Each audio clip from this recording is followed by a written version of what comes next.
Everybody back for another episode. We're putting more together on the El Camino. We got the Suburban in the garage, and let's see what we're gonna do. Let's get a word from the Lord, and then we'll take a look at what's going on in the shop. No, you're not bringing home another piece of junk.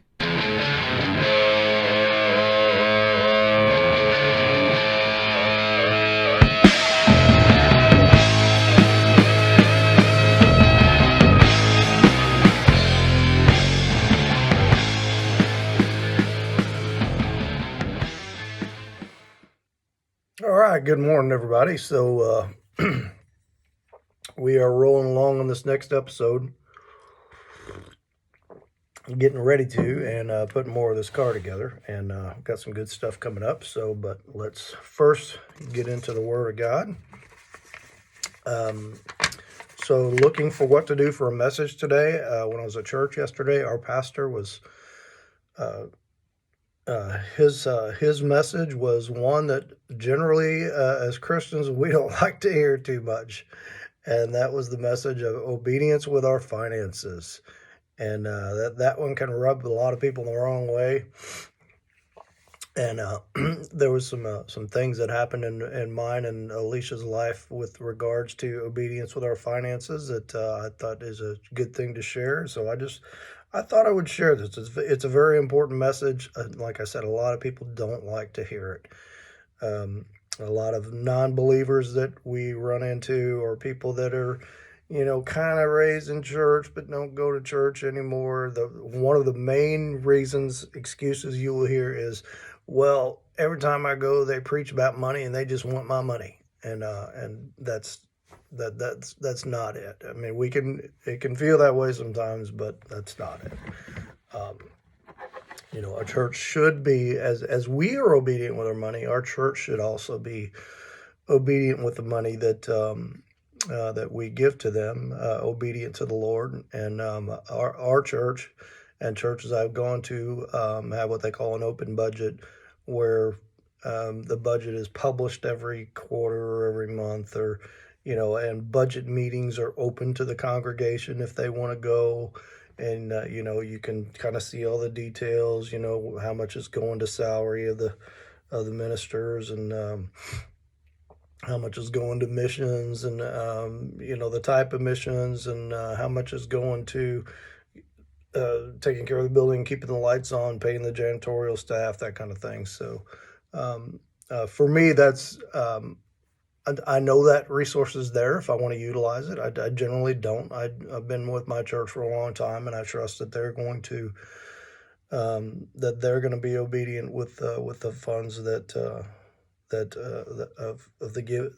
money that comes in from giving. But if you're one of those people that you just want to know, find out if your church does that. I think it's a good thing for them to do that, but that's kind of a sidebar. Anyway, so the old great hymn, I surrender all, I surrender all includes your money. So let's look at a few different verses here. And I think I'm going to stick to the Gospels today.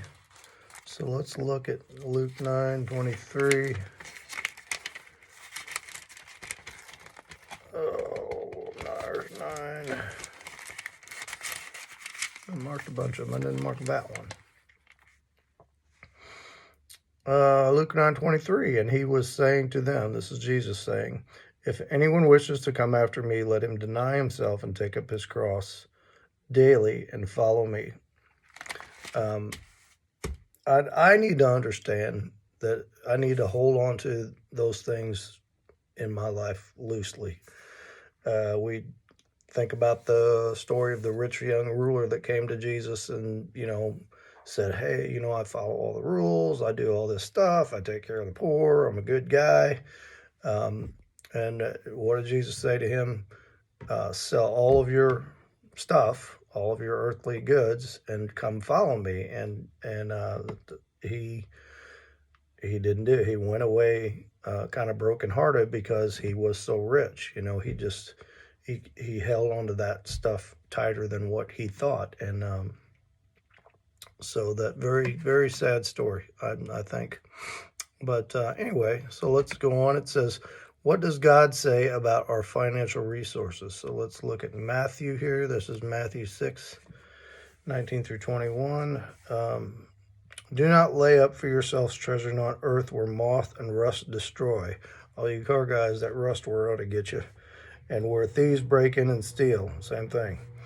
But lay up for yourselves treasures in heaven, and neither moth nor rust destroys, where thieves do not break in and steal. For where your treasure is, there your heart will be also. I put a lot of time into car stuff. I do. It is fun. It is my hobby that takes up a lot of time. But I started doing this channel with the thought of I can use that for a way to be obedient to Christ, a way to bring people into this channel to see the message. I move the message to the beginning of the videos rather than at the end because I want this to be the most important.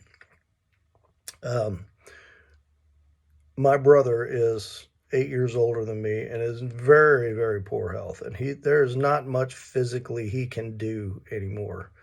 And I know that there's a good chance that I can probably, maybe will, during looking at our family history, get to the point where I am not going to be able to work out in that shop anymore, and I'm not going to be able to do those things. So I appreciate that God has given me the outlet to use this channel to do this, to talk about His Word, to use those skills.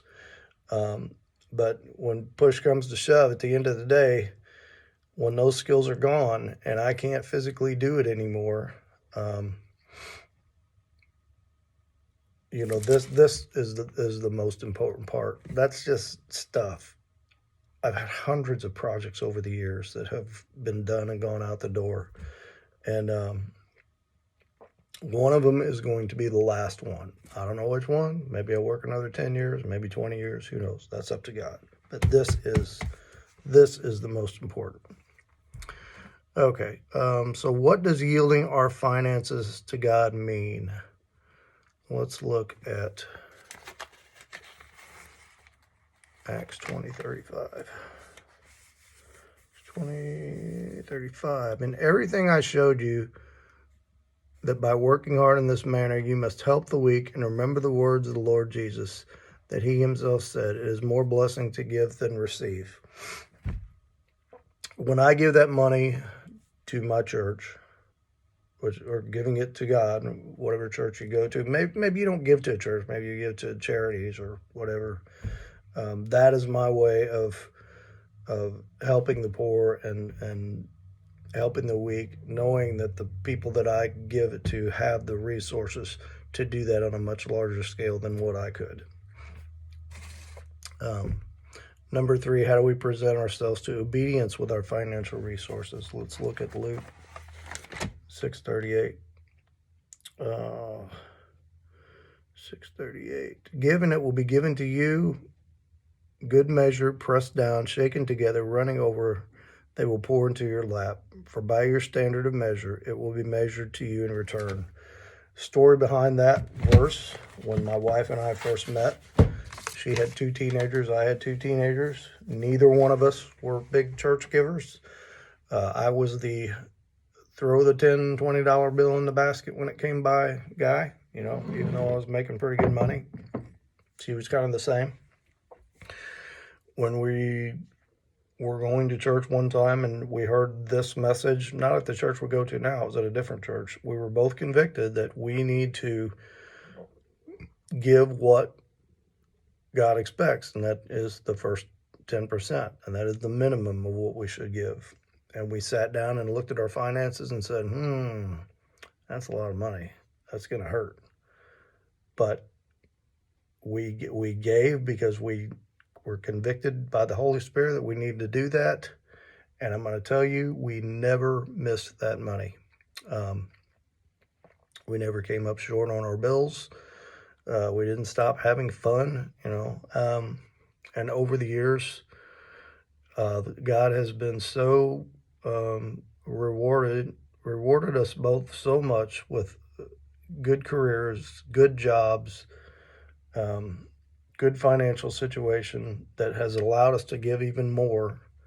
And that act of obedience that we just wasn't sure about, that looked a little scary at the time, I can't imagine not being a obedient giver now. I've gotten so much back from that.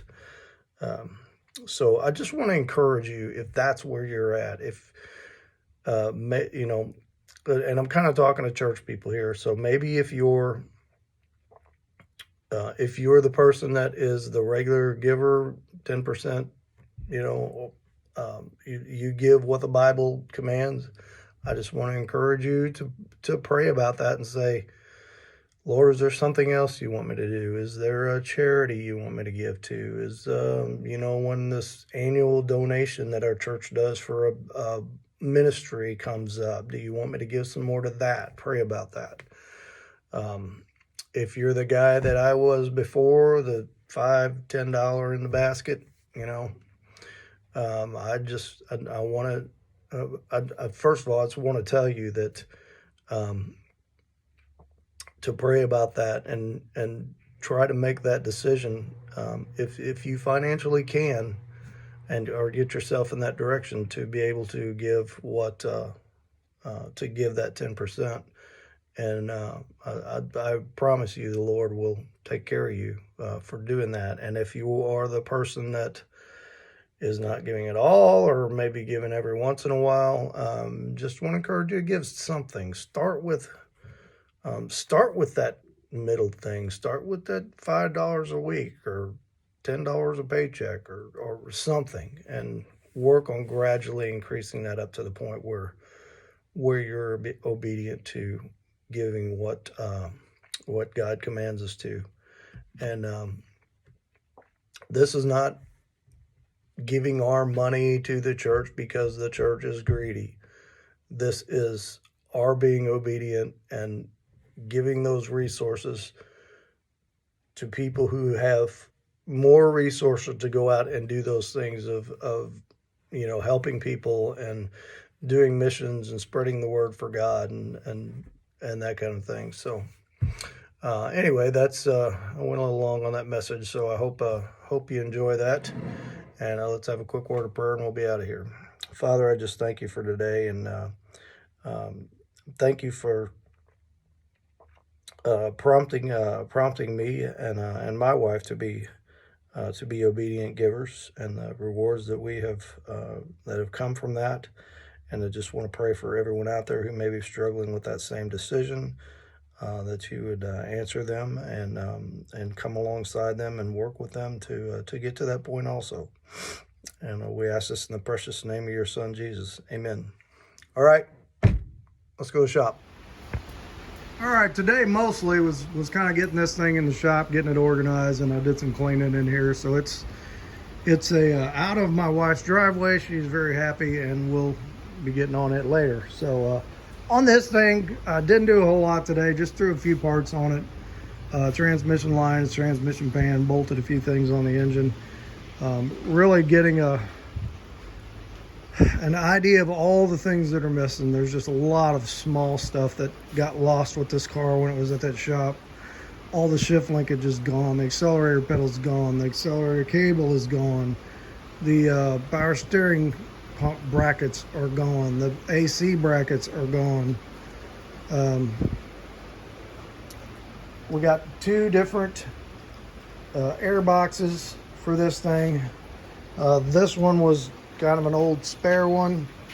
It's actually for a Chevelle, but the end of that one is broke. Here's the one for the Camino, and it's missing that whole end of the air box, and then the evaporator's got a big bang in it. So I think we're going to use this one. I'm going to have to find another evaporator and have to find another half of the air box.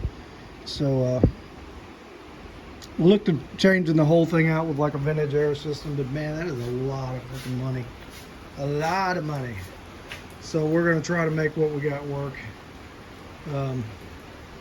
Brought the cord support over. We brought a lot of stuff over. There's all the internal HVAC stuff, the entire internal wiring harness, which surprisingly is in pretty good shape. So we may be using some of that. What else we got over here? Oh, this thing is cool. Got the Dakota digital gauges for this thing, and that is slick looking. So I think these are Dakotas. Let's see. Dakota digital, yep. And I'm hoping and assuming all of the sending units are in here. And yes, it looks like they all are. Little. Okay. Let's figure out where all that goes.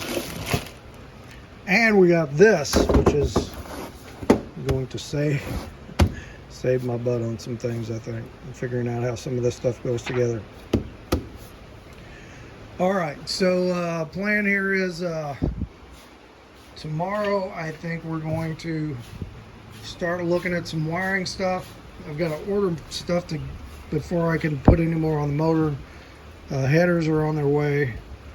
So I think tomorrow we're going to start kind of figuring out where the wiring harness is going to go. Maybe we clean up the frame of the dash and just get that bolted in place without the upper cap on it to kind of figure out how that wiring harness is going to work in there. And yeah, that's probably what we'll work on. So, okay, that's kind of it for right now. We will pick this back up tomorrow and see what else we can get done. Okay, so, excuse me, here's where we're starting today. Yesterday I got the dash up on here, and this the metal framing on this thing just kind of had some rust on it, so we wire brushed it off, shot a little rust inhibitor on it, and let it dry overnight. I'm going to go ahead and mount the bottom half of the dash back in here, and we're going to start on wiring because I'm waiting for the headers so I can do exhaust, which was the next thing I was going to do. But I think right now we're going to go ahead and start getting the dash back together and do some wiring on here. So I got this wiring kit.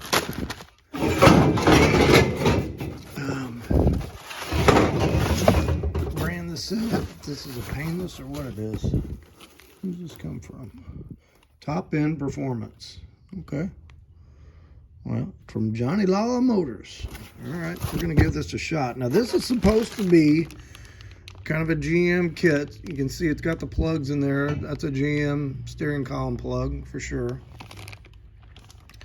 Got some relay stuff there. This is a totally different fuse box than what's on there. This car had the fuse box that comes through the firewall. This doesn't. But that's okay. We're going to make a little plate there, and we'll put a grommet in it and have the wires come through there. Seems like it's laid out pretty good, except they don't give you instructions. But everything is, yeah, everything is marked on the wires, so that's good.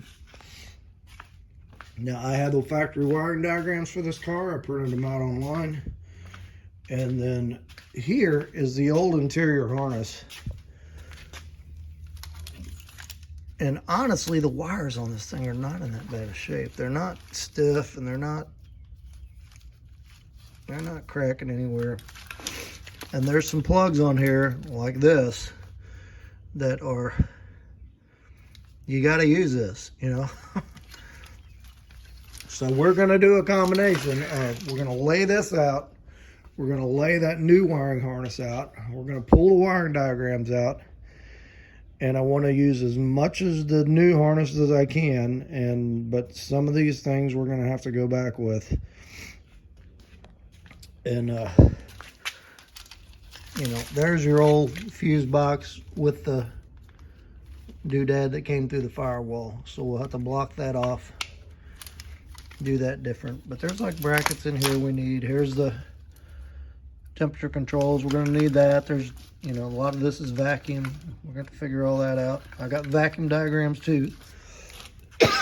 Excuse me.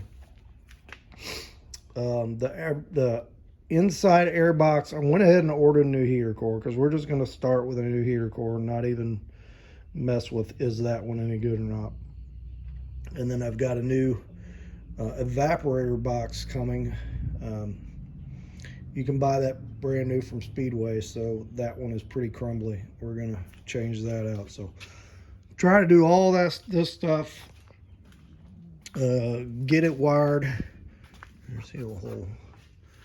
And then once we get that done, I should have a whole bunch of parts here that I ordered, and we'll get the exhaust on this thing. So let me get the dash screwed in there, and then we'll dig in this other stuff and we'll take a look at what we got.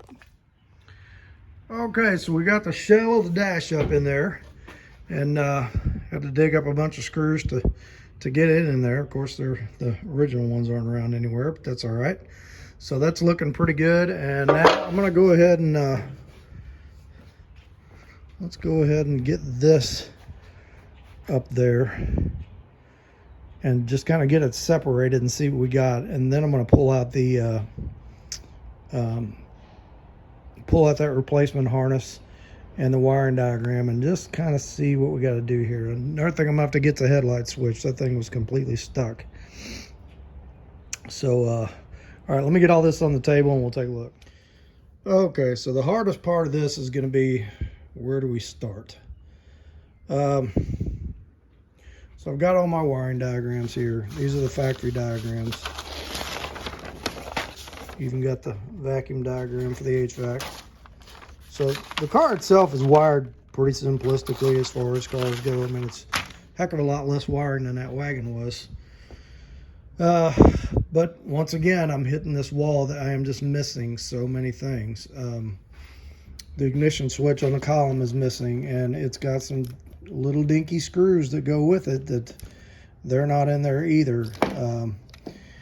And there's a switch at the base of the column that does your reverse lights and your park lockout, and it's missing, and the screws are missing for it. So I got to get those before I can wire the column. So I'm thinking probably all I can do this time is go through this harness. And so there's a fair amount of accessories with this harness. There's like there was power windows, we're not going to use that. Power seats, we're not going to use that. So there's, yeah, shaved door. Well, that's got headlights too, so we got to use that. Cruise control, we're not going to use that. So there's several things in here we can pull out, and they've got multi-plugs on them that if you're not going to use that section of the harness, you can disconnect it. Like I think this one is, yeah, this is door locks and power windows, I believe. And there's power windows right there. So we can get rid of some of that. Let me figure out a place to mount this next to where the old fuse box was. And then we can kind of start routing wires as, okay, do they go in the car? Do they go outside of the car? Do they come to the back of the car? And just kind of start figuring those paths out. That's kind of hard to show while we're doing it, but we'll give it a shot here. Now that we got the Dakota digital gauges for this. This is the old gauges, but it's got this bar along the bottom. So like this is your, let me show you. Your oil lamp, generator lamp, temperature, brights. One of them is turn signal in here somewhere. There's turn signal. And then over here is, you got brake, nothing there, turn signal. So we don't need any of that. I think that's all built into the gauges. But it's got the park indicator here. So I got to see how that's all going to go together.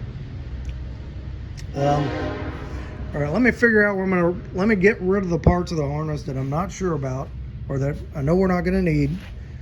We'll figure out how to mount this, and then we will go from there. All right, so here's where we are. We got the Dakota gauges mounted in there. I got to figure out where to mount the little controller for it. And we're getting wires figured out here. I kind of got them separated into sections. I got a bunch of my wires that are going to come out here through here, and we're going to make a plate here with a grommet in it, and then we're just going to pull these through that grommet. So that should work just fine. In fact, we'll probably just use the old screw holes that was there. One of the issues I am running into, they give you this GM plug, and these connectors are supposed to fit in the plug and snap in there, and then you push this onto the factory connector on your steering column right there. This thing is garbage. Trying to get these things into here without bending them, they're just so tight. They're bending over. They won't go all the way through in there. They don't sit in there nice when they do get in there. And yeah, this is just not well made at all. The wires are fine. Those are not well made. So what we're going to do is I think we're just going to cut this one off. Which I need the brake switch and that wire for that anyway. These wires are fine. We'll come back a few inches, clip these back, and clip those connectors off, and we'll do a solder and a heat shrink to them to this to make that work. So that's where we're going with that. I don't know what that one's for. I gotta remember what that one's for. I'm not 100% sure that wiring harness came from this car, but we'll see. Okay, so I think we're gonna stop there for tonight, and we'll pick this back up. We'll do a little bit tomorrow, but tomorrow or Wednesday. Today's Monday. Okay, so back in a bit. Okay, so once again, I'm kind of stuck waiting for parts, and what I'm waiting for is all the stuff for the steering column. I need my ignition switch. I need my parking and backup switch. Headlight switch is on the way. The dimmer switch is stuck, so we're going to put a new dimmer switch. So I need all that stuff before I can go further with the wiring. But in the meantime, the headers showed up, and they fit wonderfully, which I'm very happy. So these aren't shorty. These aren't long tube. They call these mid-length headers. They fit really nice, and all kinds of room for the starter down there, which I'm very happy about. So I think we're going to switch over the rest of this video on exhaust. I'm going to go ahead and get these bolted on, and just look at some of the plug wires. This looks good. This one, ooh, that one's gonna be close. I'm gonna get these bolted on. The exhaust, the other day I took it apart because it was all together in two long lengths, and I was like, how am I gonna get that back around the axle under the car in that big old long piece? So we just made one cut on each muffler and just kind of peeled this up so we could get the pipes out. When we get in there, we'll bang that back down and weld that. No big deal. So I think let's get the headers bolted on. Let's get the tailpipes on. This exhaust was on the car before, so all the hanging holes should be there. Let's get tailpipes on. Let's get mufflers on, and then we'll figure out what we got to do with the front pipes. What we got to change to make it bolt to those headers. Hopefully not too much. And then also the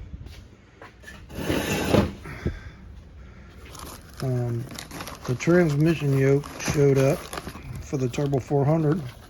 So we need to slide this in there, make sure it fits. And then I need to measure and see if that, oop, there it is, sorry. Always look through the phone, don't look at the part. I need to measure and make sure the drive shaft is going to fit.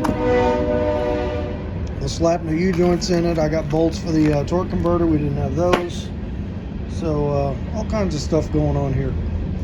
All right, let me get headers bolted all the way up, and then we'll drag some exhaust out and see what we got.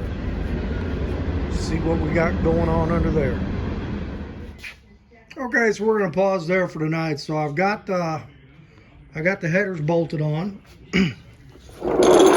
And you know, when you do these, there's always like 2 bolts on each one that you can't get a ratchet on, and you got to try to tighten with an open-end wrench because you can't get a box-end wrench on it. Pain in the butt. Anyway, let's take a look under here. So the transmission yoke does fit. We got the right one.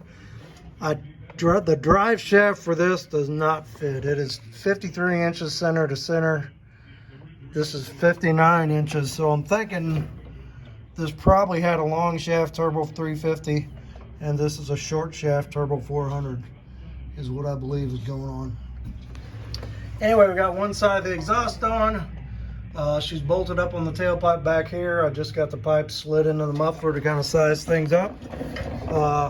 Lines up decent with it cut out in the cross member, and we come up here and I just need to get a 45 to put these two guys together. So that's working out pretty good.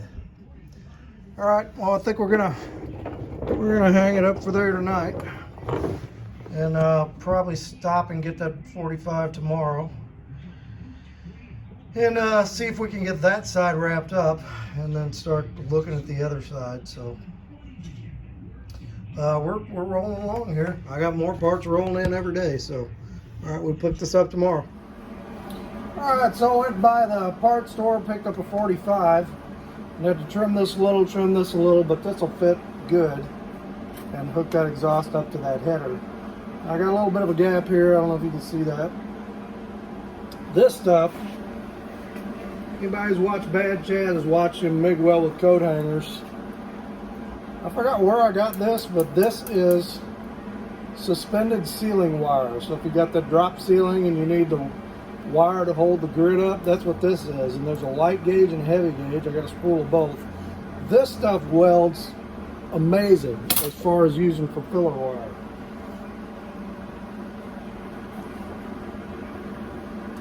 So I just need to weld this guy to this guy.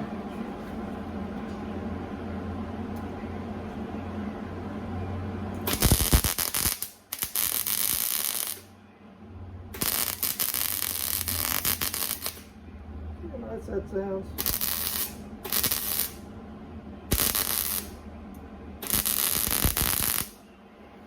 Got a little gap on this side, but not on the other side. So we're just gonna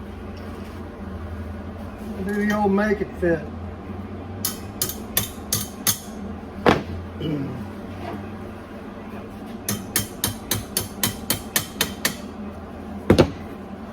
I just put this up in there, tacked it in place, and then pulled it out.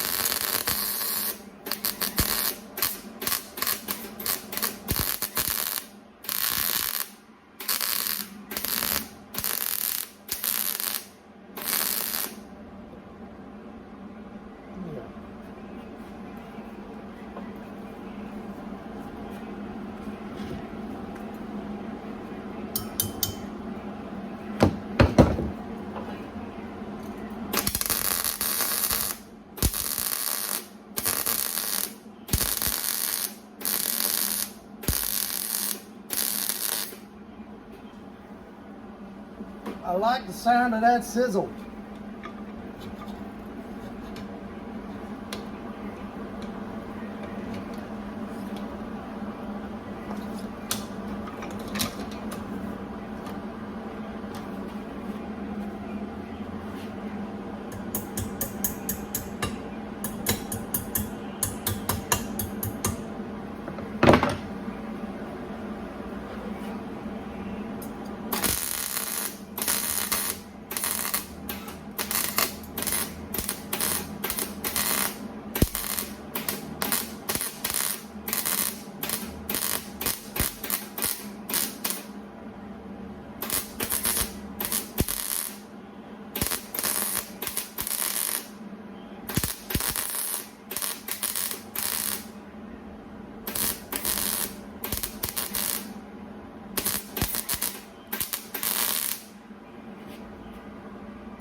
Woo! Getting hot.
All right.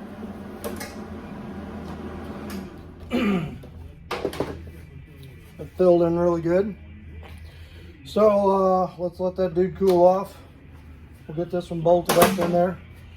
And then we will start working on the other side. Get the tailpipe bolted up in there. Do the same thing. Had a little trim a little bit off the mufflers where the clamp was on there. Smushed that muffler down so I could put it back together. More parts came in today, so we're rolling along on that.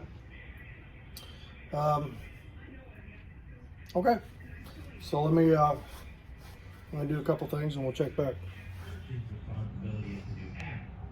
Okay, so we got this on. This worked good. Before I clamp everything down and get it in place, I want to get both sides on, kind of make sure everything looks level and straight. So I don't know if you can see back there. I got the other tailpipe in. I don't know how much further I'm going to go tonight. I guess I'll go ahead and get the other muffler prepped and get it hanging on there. And that's probably as far as I'll go tonight. And then maybe the next night we'll work on this other exhaust pipe. But she's coming along good. But look at the bolts they give you with these header collectors. I mean, that is hardly biting any thread in there. That is so short. And I'd really like a lock washer on it. So I think I'm going to swing by the old farm and home store and get some little longer 3/8 bolts that I can actually put a lock washer on and clamp down, because these are a couple of heat cycles and these will be laying in the street. So alrighty, we're rolling right along, folks. So let's work on this other side a little bit and we see what we got. Alright, so I got the second collector welded on this pipe, and I'll let that cool off, and then we're going to slide that over the tailpipe, get this bolted up, and then I'm going to go through on both sides and just make sure everything is even, everything is lined up, everything is spaced good. And then we're just going to go along and just like tack just on where the slip joints are, make sure nothing moves. And then we'll go back and put some clamps on it. I don't think I can fully weld everything under there, just getting around the top of the pipe, laying on my back on a creeper. It's kind of tough to do. So, but this will work fine. So let me let this cool off, and we'll get that in there, and then we'll take a look at what we got. And I believe I've got like 3 more packages coming today for power steering brackets. Should be here. What else? Headlight switch should be here. There's a couple other things coming. Most of it has come in, so just got a couple more things coming, and we'll really be able to rock and roll on this thing for too long. So. All right, so we're looking pretty good. I got our spot welded and everything. Clamps on the left. Got to do that on the right. Tailpipes look even in the back. Drive shaft looks centered, so I think we're in good shape. So let's finish her up and take another look. Okay, so we got everything tightened up, clamps on everything, spot weld on everything. Came out really nice. Everything is right where I want it to be. So the only thing I got left to do with the exhaust is I want to change these bolts up here to something a little longer with a lock washer, because these ain't worth a darn. And then we'll be done with exhaust. So, all right. Hang on just a second.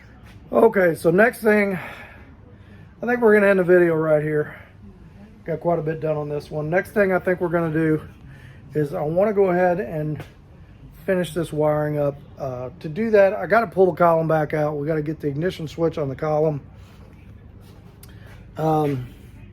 Quite a bit of wiring left to do in here. And I want to get to a point where we can start this engine and hear what it sounds like, because I didn't put the thing together, and I just want to make sure that everything is running good and sounding good before we put the front end on this thing. So this is the original motor, 85,000 miles. Joe and his buddy just went in here and basically did a ring and bearing and gaskets on it.